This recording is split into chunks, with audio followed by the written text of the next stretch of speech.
I'll concede your point just for brevity, but What? Brevity? We don't do that around here. It's probably No. Citrus, or what is a Capital One Bowl? It used to be Citrus Bowl, right? oh my Capital God, One. dude, where have you been? I just like the real name. It hasn't been the Citrus Bowl since like, what, 2002? What was your highlight side dish from Thanksgiving? Oh gosh, Scotch. This is the Buck Around, the podcast devoted to all things Wisconsin Badger football from a fan perspective. Featuring your hosts, Richard Branch and Maxwell Brusky. And hello, everyone, and welcome back to the Buck Around. Welcome back to episode 352 of the Buck Around. I am one half and the only half of the Buck Around tonight, Richard Branch, and I am joined by a very, we'll just call you very special guest, even though you're not that special. The one, the only Colten Bartholomew from Wisconsin State Journal and Badger Extra and Madison.com and whatever else you want me to call it. We'll call it that. Nailed it. But, see? How good am I? And you didn't say Badgers Extra. I've done, I don't know how many radio hits, and I just can't take that S out. I appreciate you doing that.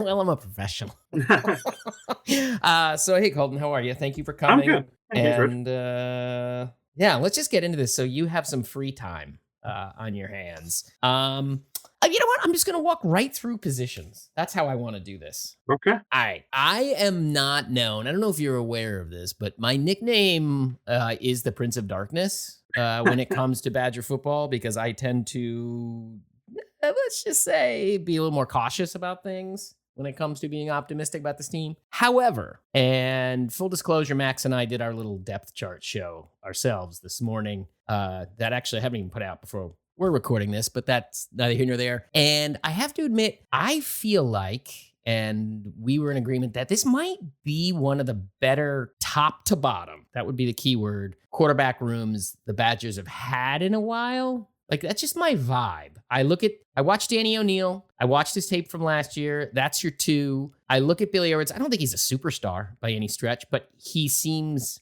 competent-ish, like looking at his Maryland film when he wasn't getting killed by that awesome offensive line. And then your third string guy was a Michigan commit who isn't a bad football player.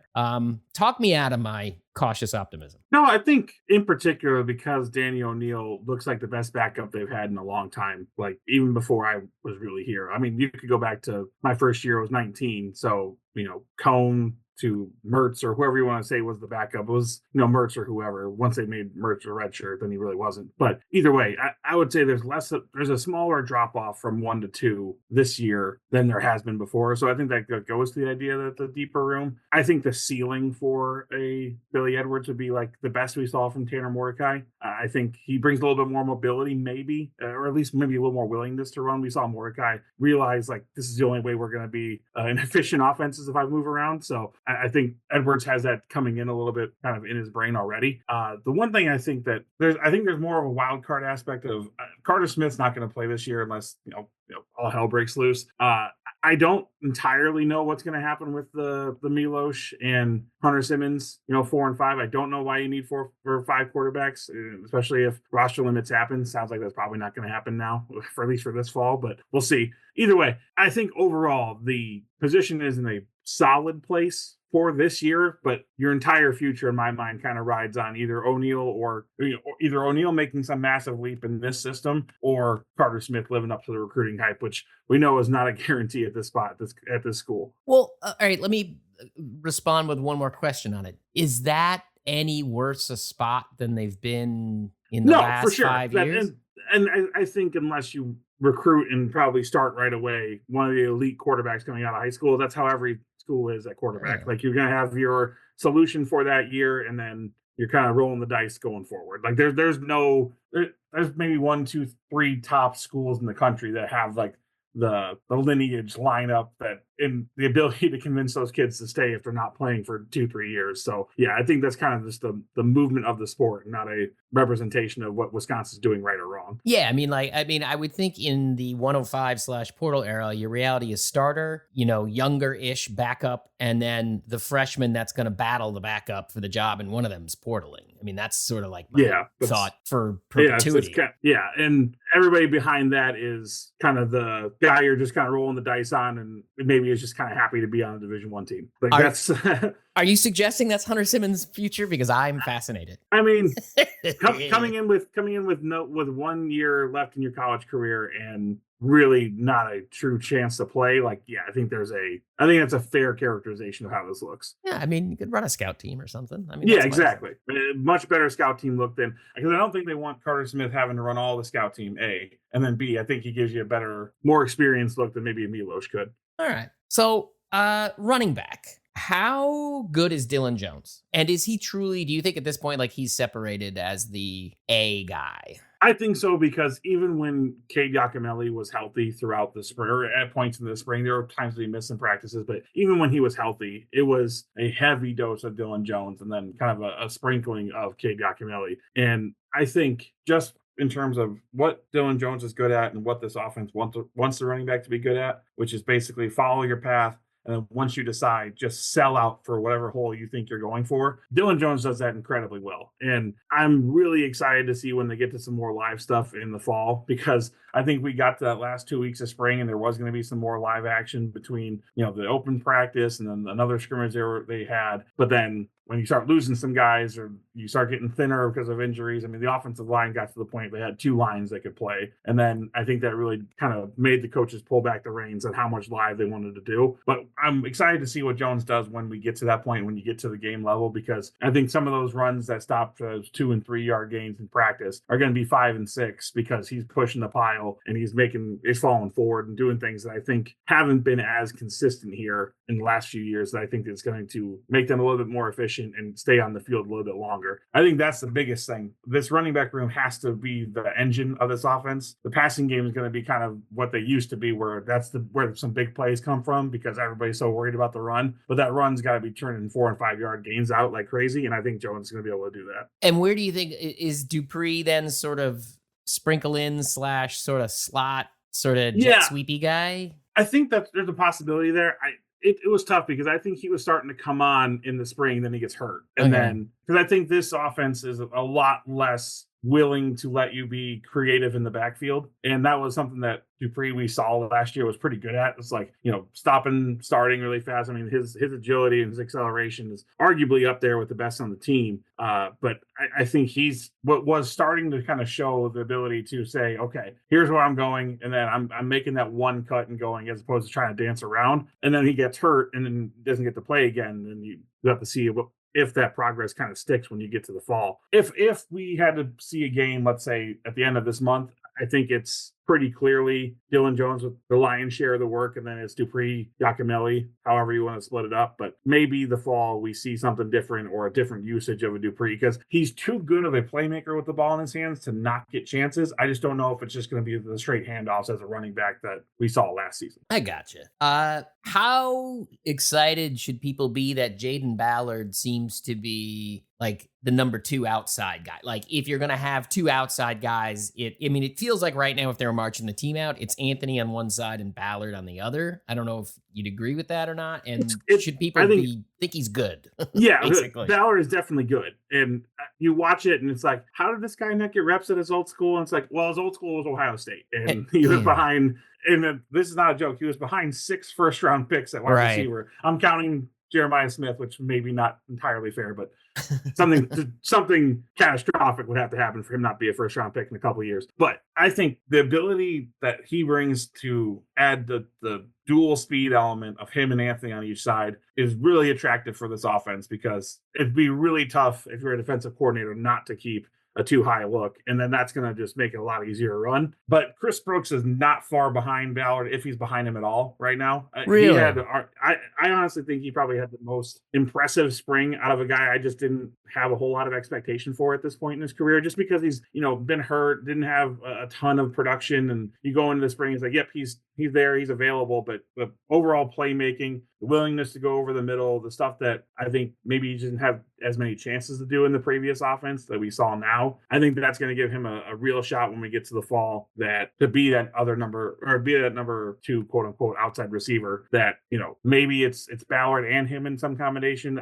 I don't think this offense is going to have a problem rotating at the receiver spot if there's enough deserving players, like the last offense where you sub and then you kind of screw your whole pace up. And I understood why that happened with the last offense, but I don't think that's going to be a problem now. So, all right, you're saying Brooks is sort of on like that Vinny Anthony late bloomer trajectory kind of thing? Because like Anthony was a guy who was around forever, and then all of a sudden I was like, why are they playing this guy? And then all of a sudden there he is, right? Right, and Anthony kind of had a rep as a gadget guy, and that was kind of, he got on the field early in his career, was on some sweeps and some different things. And I think when they finally realized, like, oh, let's like try to throw the ball deep. Right.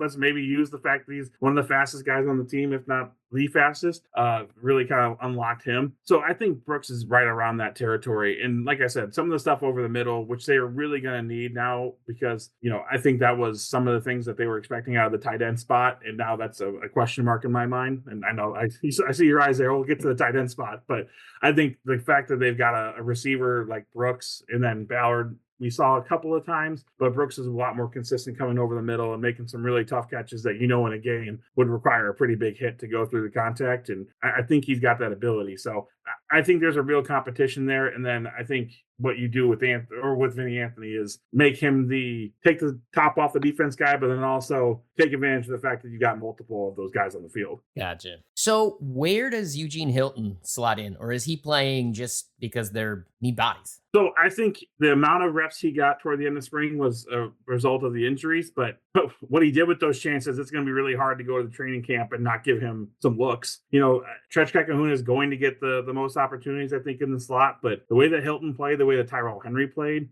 they're not just, I don't think you're just going to have Kahuna out there every time they have a slot receiver. I think those guys are going to have a real shot of playing there. And the thing about Hilton is, for the first couple of weeks of practice, this is a true freshman, and obviously the athleticism and the skill is there, but just the catch radius and the ability to just get the ball.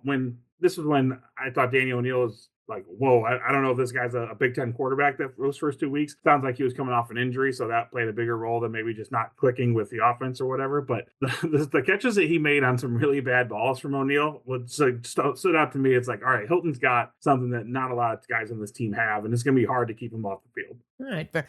So one last way to look at this. Let's take Bryson Green as your sort of measuring stick. How many guys are ahead of Bryson Green in your mind? If you had, the 2023/2024 Bryson Green when healthy, like where do you slot him in here? Like who's above him? Yeah, that's a good question. I think he's probably like a half a step behind where I would put Ballard, but then right on that same level where Brooks is right now. Okay. I think Brooks is playing very similar to how Green played when he was at his best. Yeah. All right. So tight end, you brought it up. They lost their obvious, what they thought was their crown jewel. Whether they want to say it or not, he looked that way in Cozy Hall early in camp. They hyped it.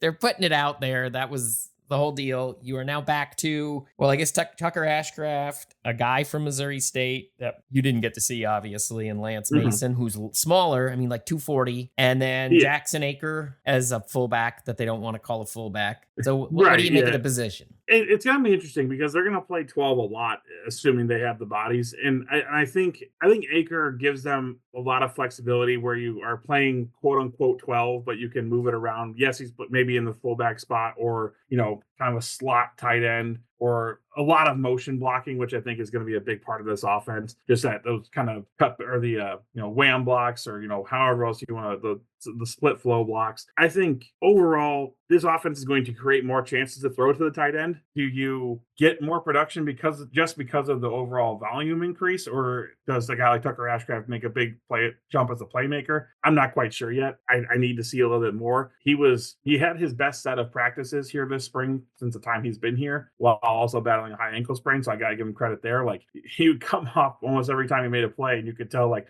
this guy is hurt, and he's still out there giving them everything they had. So there's credit for that. It's hard for me to not look at the body of evidence of 2 years and not say, okay, I know what this guy is when we get to actual games. Maybe he's made some development steps and is better, but I think overall the tight end spot was going to be a big feature. And now it's like, maybe we lean more on Brooks and Ballard and Tretch and whoever. Maybe Eugene Hilton can get some more playmaking opportunities there, because I just don't think that the tight end spot is as strong as they were really hoping for it to be when you came into this new offense. Yeah, I mean, do you see Ashcraft? I mean, look, I mean, he's caught 20 balls, I think, in 2 years, right? Something like that. Is he going to catch 30? I mean, are they going to throw the ball to him 35 times? I mean, I guess to your point, is it then it's more 11 and you're using the receivers? Like that's how they're turning the dials after the spring? I don't think so, just because I think the offense as a whole is healthier if we're in 12. I think we've got a lot more flexibility. And, I think Aker can collapse some edges and do some things that are different than a lot of these other tight ends. And I'm not saying Aker is a perfect blocker, but he is the most willing and has no regard for his body when he blocks. It's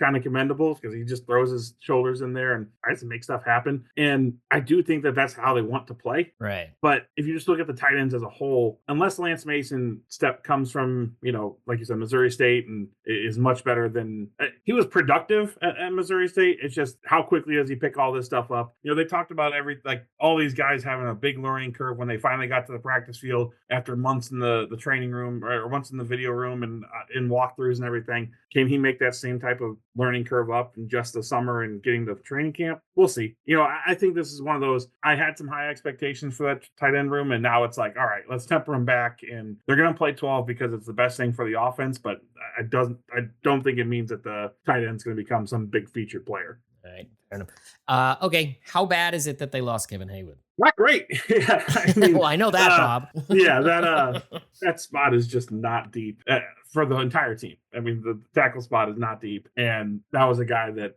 honestly, it is the same level of concern to me of let's say they would have lost Riley Maltman. Like it's the same type of deal, because those are the only two guys that I would just pencil in as or even write in pen in I feel good about those guys playing their tackle spots.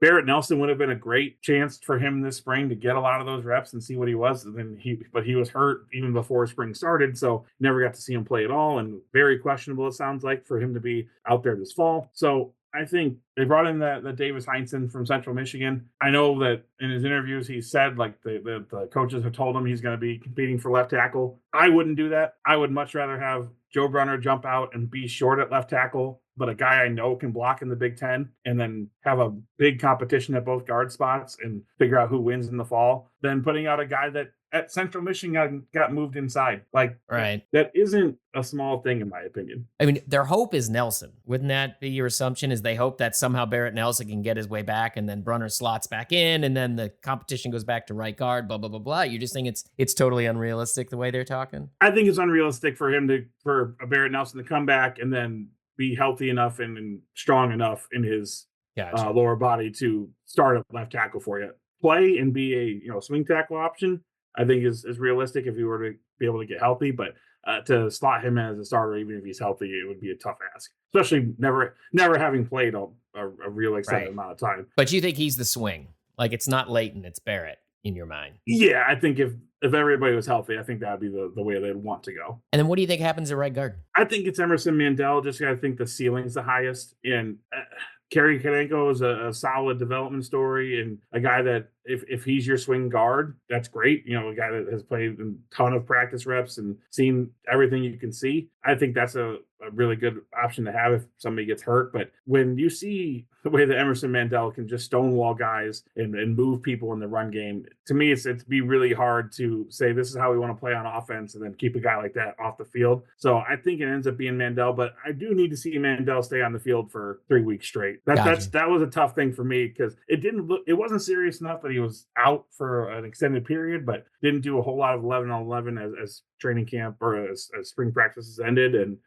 we've seen this coaching staff really prioritize guys that will push through things and practice at all costs, and just didn't have that spring for a guy like Mandel. But if he's healthy in the fall, I think he's probably the best option. And then you've got a little bit more depth, especially if a guy like Heinsohn maybe jumps inside and he plays left tackle, and you've got some more depth pieces, like if JP Penswall can come back healthy as well. So okay, let's go to defensive side here. Here's how I'm going to ask this question. Why does Matt Mitchell have 14 players in his meeting room? And what are the positions? Like, do you have any sense after watching it? Yeah, I think let me start with the second question because I think it's a good way to kind of break it up. I think you've got 4 to 5 guys that are basically just the pass rushing edges. So I'm talking like Nick Clayton, Right. Sebastian Sheeks, Tyrese. I'm going to throw Tyrese Fearbury in this group, but he's a little bit closer to the next group I'm going to talk about. And then who else might be out there? Let's just leave it at 3. Michael Garner, one of those guys? Yeah.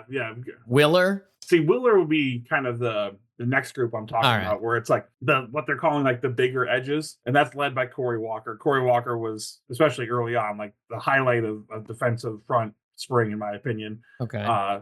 Just because the size and the speed that guy showed, and it's something they haven't had in terms of a bigger body that can also not be, or that can be trusted to come to the edge and defend the edge to a degree. Like if he gets beaten to the outside, he can chase the play down, and they just haven't had that guy. Like they've had the Zach Bonds that were skinnier, right. Nick Herbigs that were skinnier and had the speed that could chase whatever they needed to down. But, against some of the bigger tackles, they were always going to have a tough time. Walker is a guy that kind of hits that really tight middle gap where he can play physically enough and not give up too much in the run game and still has the speed to get to the outside. And then Willer, I think, is in that kind of group. And there are a few others as well. But I think that's where you see the size of the outside linebacker group, is because like there's kind of specialties within the position. I agree with you. That's a really tough thing to coach. But I think some of those bigger guys, like Daryl Peterson's a good example. He's kind of in that bigger edge category. He's also getting a lot of time with E.J. Whitlow, the defensive line coach. And they've kind of tag team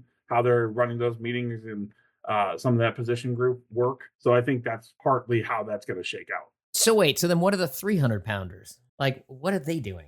Those are kind of the defensive end that can pass rush. You know what I mean? Like Corey Walker is listed at 300 pounds. That's kind of that bigger edge that I'm talking about. Like they're going to be trusted to do a lot more, I think, in terms of there's not going to be that as strict of a field side, boundary side mentality. I think you're going to have some of the faster guys play that edge or the field side because, just increased space. But I think you're going to see a lot less of those guys dropping in pass coverage in general. I would hope. Right, yeah. So I think you're just going to see a quasi 4-3 look or 4-2 look when it's a little bit like the position says outside linebacker, but it's more like a defensive end. That was kind of what I was. It's like it's like 5 tech and out is basically Matt Mitchell's room. Is that the idea here? Yeah, I think that's a good way of putting it. All right, okay. And then but then like Peterson and Witt, like Witt was sort of like almost like that 4-3 D end last year. He felt like in a lot of ways. So what happens to it? Because it sounds like they were bulking basically Peterson up to be like Witt. Brady Collins was like, well, we got to play to our strengths. He's not going to be a guy who's going to go snapping off the edge, blah, blah, blah, blah, blah. So we're going to use him as, like a more of an edge setter run guy. So like they just kind of fall in between. Is that the idea? Like they're the hybrid guys? Yeah. And I think Witt more is going to play, they call it a star linebacker role, where against 12 personnel, they would still just kind of stick with their 4-2 looks. Right. And I think now they're going to replace that Hunter Wohler or extra safety with a Witt to be bigger up front and in the overall defensive front. So he's playing off the ball, I'd say, way more than we've ever seen, obviously. But then I think just overall, that type of body type playing off the ball, we haven't seen at Wisconsin quite a while. And he can, like, he's going to drop into the flat, that kind of thing? Okay. I see the face. Yeah, okay. It's like in practice he did. Okay. We'll see what happens when you get to an actual game situation. And let's be real, like, they're only going to play a handful of teams that are running 12 enough that I think that personnel gets deployed a lot. So, I don't think it's as questionable if Aaron Witt's got to cover the flat against like an Iowa or something like that. Okay. So, what do you make of the loss of James Thompson and Kurt Neal, given what you see out there now? How bad are they going to miss him? I don't think they're going to at all. No? This is the best defensive line I've seen since 21. So obviously that's not like super far back, but like the increase in talent, and it's not just size. Like they just are a much more talented defensive line now. And they always hype up the word twitch, and like to me that's just kind of the new agey explosiveness. Like the guy that can get off the ball fast and is violent with it. I mean, the fact that Charles Perkins was at UT Martin as long as he was, like, crazy to me, because that guy has everything you want. Like I went to the high school coaches clinic and saw some of the Badger coaches presentations, and the guy that EJ Whitlow put up for pretty much every single drill and like, here is the perfect way you would want to teach this drill, was Charles Perkins. Like, this guy is super technically sound, it is super explosive, and when we were talking to Fickle and a couple other coaches about it, like the only question for him is, can he play 45 snaps? Okay. Like, and if you're asking that as opposed to, can he handle this physicality? Can he handle the Big Ten? Like, that's if you just need conditioning, you've got summer and training camp to get to that point. Like, I think that's a guy that's going to help a ton. I think Dylan Johnson, kind of the same vein. Like, we saw him play a little bit last year. He's a touch shorter than maybe the ideal, but the explosiveness, the ability to just disrupt even that first step of an offensive lineman, and the heaviness of his hands, I think are going to be huge parts of this defensive front. So I think overall, you're not going to miss the guys that I think played last season, because, you know, obviously Thompson didn't play last season, but there was just we knew what he was, though. Right. Yeah. Right. Yeah. Between those, the increases in talent, and I think just a better overall scheme on the defensive line. I've written about it a few times, like just the attacking and basically saying, like, go make as much chaos as you can on the offensive line, and then trust Allegro and Curtis to clean it up. There's some risk there, but I think they realized they can't sit back and kind of play passive and make anything. They were the worst, Power 4 team in tackles for loss, and worst in the country in tackles for loss. Like, you can't sit back and kind of hope things happen for you with the talent they had on the defensive line. Like, I think they said, we got to get better, and then we got to get more aggressive, and I think they did both things. So you brought up a name that I feel like I didn't hear much this spring, and ironically, when we were doing our sort of like preview of spring, my whole barometer on defensive line improvement was how much I heard about Dylan Johnson. And it was because, they didn't want to play him last year. They had to play him last year. But if a guy plays at a true freshman, the one he reminds me of is Matt Henningsen. I mean, he didn't play. I think he redshirted and then played as a redshirt freshman. But that first year, he should not have played, but they had no options. That was, Caden Lyles playing defensive tackle. It was rough. And I didn't hear from him. Like, did he make a jump? Did he get better? He's certainly better. And okay. I think what you see from him is the feel of where blocks are coming from and how they're coming. Because I think last year he had occasional plays where it's like, oh, he beat the guy, or he beat the offensive lineman to the spot and then could make a play because he started feeling where the ball was. But I think that ability to start feeling where the blocks are coming and then attack the block as opposed to having to work through it first. You know what I mean? Like, his speed is always going to be his number one asset. Like, his speed, like I said, his heaviness of his hands. But last year, when basically the entire defensive line's job was get to your gap and then stop and hope they run at you, now it's like, okay, if you get off the ball, get into the backfield, and then kind of read and flow, that's going to help him, I think, be a lot more productive and a lot more of a guy you notice on the field. What do I make of the emergence of Jamel Howard as a guy that's being discussed? Is he actually starting to get better? He's certainly better, and it seems like something clicked in terms of like the work ethic and just the seriousness of the seriousness he's taking things, because I think he got hurt early in his career, and I've seen that from a lot of guys at a lot of different levels. When you get hurt earlier in your career, you kind of miss that time of like, oh, this is the expectation of practice, this is the expectation of this, that. Like, it's all about your recovery when you get hurt early on, and then things aren't clicking. And then last year, when it's just like, oh yeah, I don't have really a role, even though there was opportunity, like, I think that kind of woke him up. And he was in the portal for a little while, and they talked about it. Like, there was a lot of growing up in terms of just maturity wise. But I think overall, the physicality, he definitely looks better. Like, he looked, obviously all these guys are big, but like, he looked big. Like, he was a little heavy even for being a big guy. He definitely looks in the better shape overall, and conditioning wise look better. The thing for him is, I think there's a really good role to carve out here as like a 10 to 12 play guy. And if you make a tackle or get a TFL or tip a ball from at the line or something like that in that 10, that could grow. Right. I think we've seen this. That's how they want this defensive line to be. But I think that's where his aim point should be, to start the year and then play well enough to force yourself onto the field, essentially. The Elijah Hills sort of arc. Yeah, right. Yeah. That's a good call. All right. So you mentioned him. Is there anything at inside linebacker behind Allegro and Curtis? Because it seems like a lot is being put there, and that's all I seem to hear about. in terms of the Yeah, inside no, I guys. mean, there's some, and we'll get to that for a second, but the entire defense, like the success of this defense rides on those two guys being great. I think that's a really fair assessment of what they're doing. And like I mentioned earlier, how I wish we would have seen more live stuff. Mm-hmm. When they started playing live, we saw the best of Tackett Curtis. I Okay. think he's a guy that has a really tough time playing with like 75% speed. And, that's maybe not awesome, but I think we're going to see the best version of him in a Badger uniform. And I'm all in on Christian Allegro. I think he's a guy that if things go right, he stays healthy, all that, like he could have like an all Big Ten level season because he's going to have the opportunities. Like he's going to have to make that many tackles for this defense to be good. But I think just the knowledge of what they're doing, the confidence that he gained playing so much and playing so well last season, I think it's all going to come together for him this season. So Curtis always, last year it seemed like his struggle was he would kind of get washed out in traffic. I think a lot because of size. Yeah, size, and then the fact that they just didn't have anybody up front that was kind of holding up. Okay. There were so many offensive linemen getting to the second level without impediment.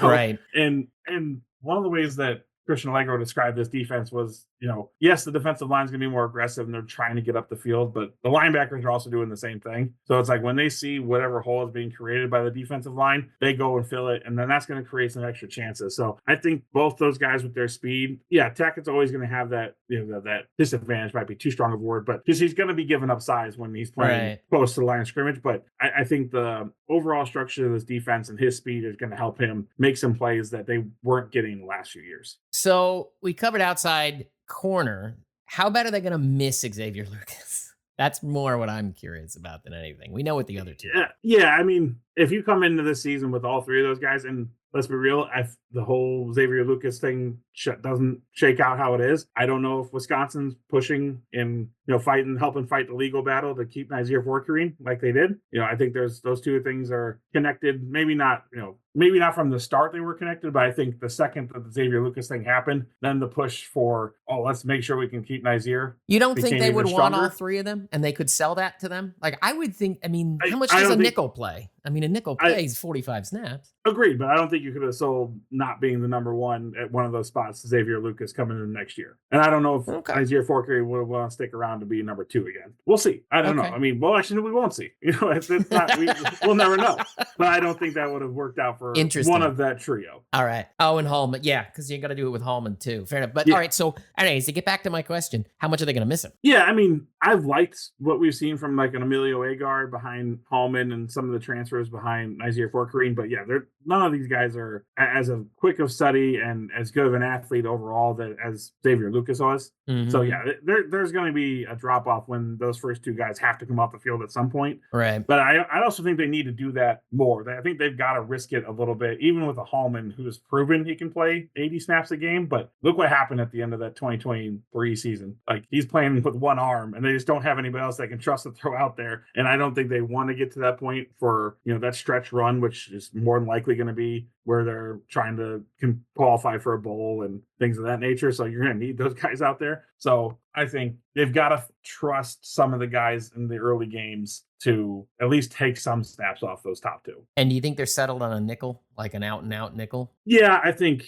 Amir Latimer played well enough in that role and has a rare willingness to go hit people at corner that I think was the biggest thing about putting him in the nickel, because that nickel spot in this defense is basically an extra edge defender or is going to be a blitzer more often than I think he has been in the past. And he just, even in practice when they weren't hitting live, like he was popping some pads and doing things that you don't often see from that corner spot. And I think he's kind of seeing is like, okay, if nickel is going to be my spot, I have to kind of play with an abandon there. And I think having that guy set up helps out the safety group a bunch, because then you can leave Austin Brown back there and you don't have to play that big nickel and sacrifice some of the pass coverage stuff. So that's what, you kind of got me to my last one there, sort of on the back end of the secondary. You don't have Hunter Wooler around anymore if you're these coaches who you could bring down to thump. Like you said, they'd bring him down a lot against 12 personnel. You're not going to have that anymore. So you're not going to have that. Are they not going to have that roving down on the line safety as much anymore in your mind? Not nearly as much. I think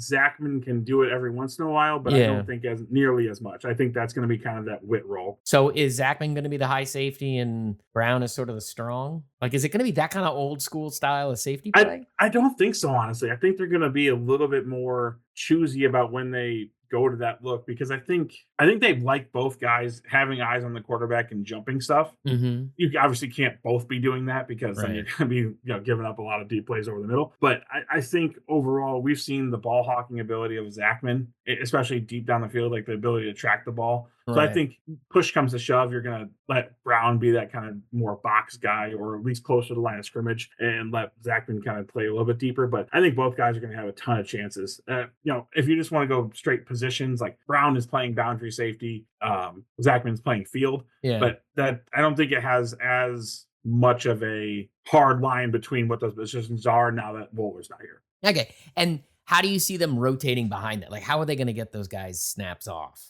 Yeah. So I think Matt Young and Matt Trainer, the two transfers, played well enough in the spring that's like, okay, grow on that in the fall, and then we have to play you some. But I don't think either one was so out of control or out of out of this world good that it's like, oh man, we have three safeties. You know what I mean? I think both those guys, I think there's quite a bit that's being asked of the safeties in this defense, and that's a tough ask when you're coming in the spring and kind of learning it all on the fly. But I think Matt Young's probably got the better chance of the two, just because even though it wasn't every practice, there were too many times he's around the ball, he's punching it out, he's getting interceptions, doing different things that they need. They need turnover creation in this defense worse than just about anything. So I think he's a guy that's probably a little bit closer than what Trainer was, and Trainer did end up missing a little bit of time toward the end. But I think both those guys are right on that cusp of like, okay, if they have a really good training camp, then they're in that rotation. But I think it's kind of like corner, like those top two guys are going to play a ton of the snaps and then getting some rotation in at some point. But none of the young guys are sniffing anything at this point. It's tough to say because they made some plays. There's no doubt about it, but it was usually against the third team.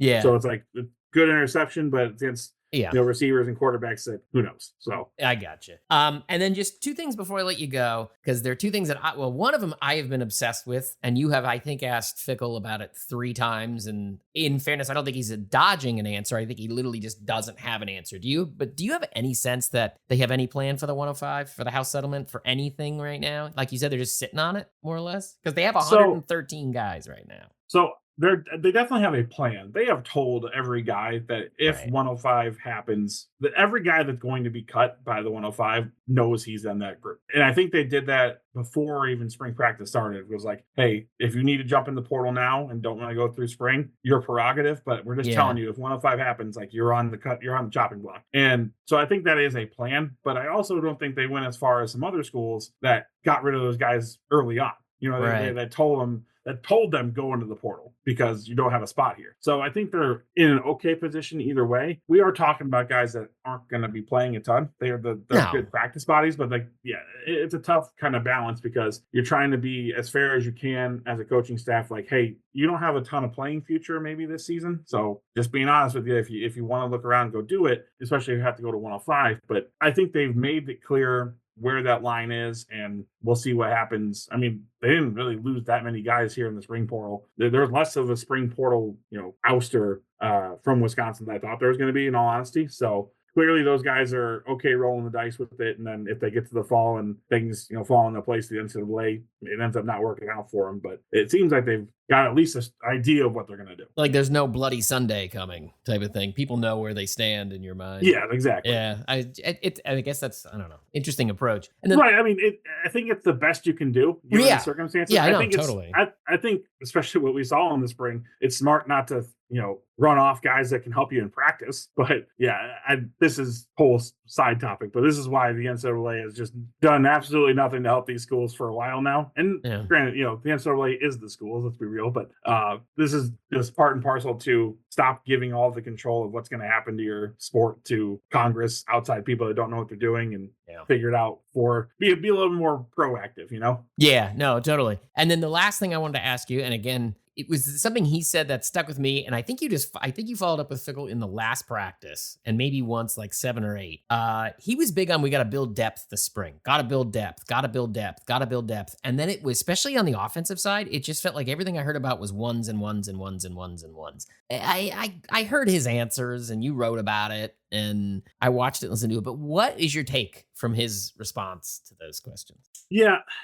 I understood it to a degree because it's basically like I have from the end of the 24 season to the start of 25, I basically have 30 on-field practices, or not 30 or 45 on-field practices to install 2 new offensive and defensive system, basically overhaul everything that we were kind of doing. And as much as I think he would have maybe liked to see some young guys get all those snaps, like the ones that they did, it's hard to then justify taking away reps from some of the older guys that if they felt like they needed them. The big thing to me was on the offensive line. I'm not gonna fault them for the offensive line, how every veteran guy had to play all the snaps they did because they just didn't have anybody. I was surprised that at the receiver groups and then in the running backs, again, running backs was an injury situation, but I think both those positions where it's like you just didn't see Cade Yakamilli didn't play nearly as much as I thought he was going to. At the receiver group, I even thought that like a Eugene Hilton or Tyrell Henry getting some outside looks might have been helpful down the road. Like I just didn't think there was as much movement or as much kind of looking around or development in terms of getting guys in different spots that I thought there was going to be. And lots of injuries played into that. And I think once they got to the point where they were so injured, it's like, let's just get the most work we can or the best work we can for that top group and, let the chips fall where they may for the rest of the group. Do you think there is much calculation on Fickle's part to he knows he needs to make a bowl this year or it gets real ugly for him? Like mortgage the future for the present to a certain degree? I don't know if he probably went that far. Personally, I don't think there's any chance that the seat, I don't think the seat gets hot until the end of 2026. I'll be real. Like, I don't think, unless this fall is just an abject disaster, I don't think it's going to matter. If you look at all the factors, it's like the buyout, the way that recruiting continues to be pretty strong, even with the struggles on the field. Obviously, you got to see what happens in this next class.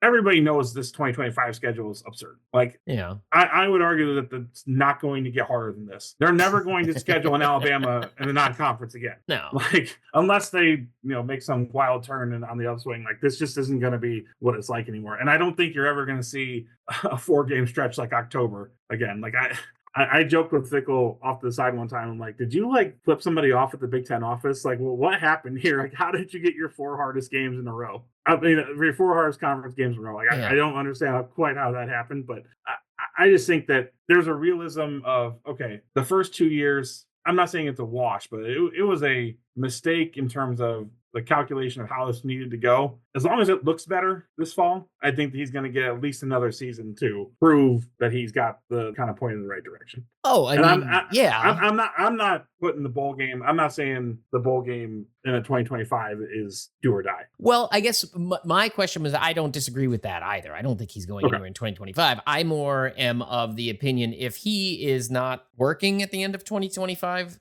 there is not going to be a whole lot of confidence in the guy that hired him to hire the next one. And then that puts him in a different fate. Then it's McIntosh is on the chopping block, and then, Fickle is in the dreaded vote of confidence sort of area. That's more what I'm at, because I felt like if you ask me if he can get 7 out of this season, let's say, or 8, he looks brilliant. He buys himself time, and therefore that was sort of I don't know. I just am very curious what the calculus is, because he is a very urgent coach. That would be the way I would describe him. He is always, the term I always use here is he's like a super urgent guy. Like that was the issue with Longo. Longo was always like, we're just going to figure it out and we're going to, run it out there and it's going to go. And like, he can't do that. I mean, the offensive line coach was not urgent enough and he was paid to go hang out at Menards for a year. And then Longo, the culture wasn't there with Fickle. And I don't know. I just was curious because he has that clenched teeth intensity that you see all the time out of him. Yeah. And he has since the day he got here. Right. Like, so I think what they're doing now more closely aligns with that. I just don't think anybody that's in leadership spots is looking at 2025 and saying, oh, if we don't have 9-10 wins, like we got to jump ship. Like, yeah, I think if, like you mentioned, 8 wins, what's the biggest over under is 5.5? Yeah. Everybody was talking about that, right? If they got to 8, that would mean they probably beat Illinois, Iowa, and Indiana. Yeah. Yeah. Let's just throw those out there. It's a great season. Great season. Like, as long as the losses aren't super ugly, it's like that's a great season, and that would, I think, really re-energize where this is at. So I think that would be probably the ceiling I would give. But I think overall the barometer I'm using for what's success in 2025 is, are you closer to winning these games, and does the offense like have a identity's overused, but like does it look like the offense is doing something that's sustainable? Because Right. I think the last 2 years it has been, if we pop something here or something really awesome for us happens here, like there wasn't a sustainable kind of look at, oh, here's what we are trying to do game in, game out, that we then supplement with certain things that we're doing against this opponent. You know what I mean? Right. All right. Fair enough. I've kept you long enough, Colten, in your post bedtime quiet time in your home, and I appreciate it. Again, Colten Bartholomew can be found at badgerextra.com. That is singular badger. Right. You should subscribe. I do. If you're a person who canceled your athletic subscription, I have a great fill-in for now that poor Jesse is not there anymore. So here's a great option if you weren't doing it already. But sadly, I don't think I'm getting you that many new subs. But that's okay. If you get one, that's better than anything else. it was worth their time. Better than anything I was doing tonight to help out with the cause. So, all right, thanks again, Colten. Enjoy the conversation? Head on over to buckaroundpodcast.com to find all the ways to connect with the show, links to our Patreon page, and feeds for every major podcasting platform. We want to thank each and every one of our patrons. You make this podcast possible. This has been the Buck Around, Badger football analysis from a fan perspective.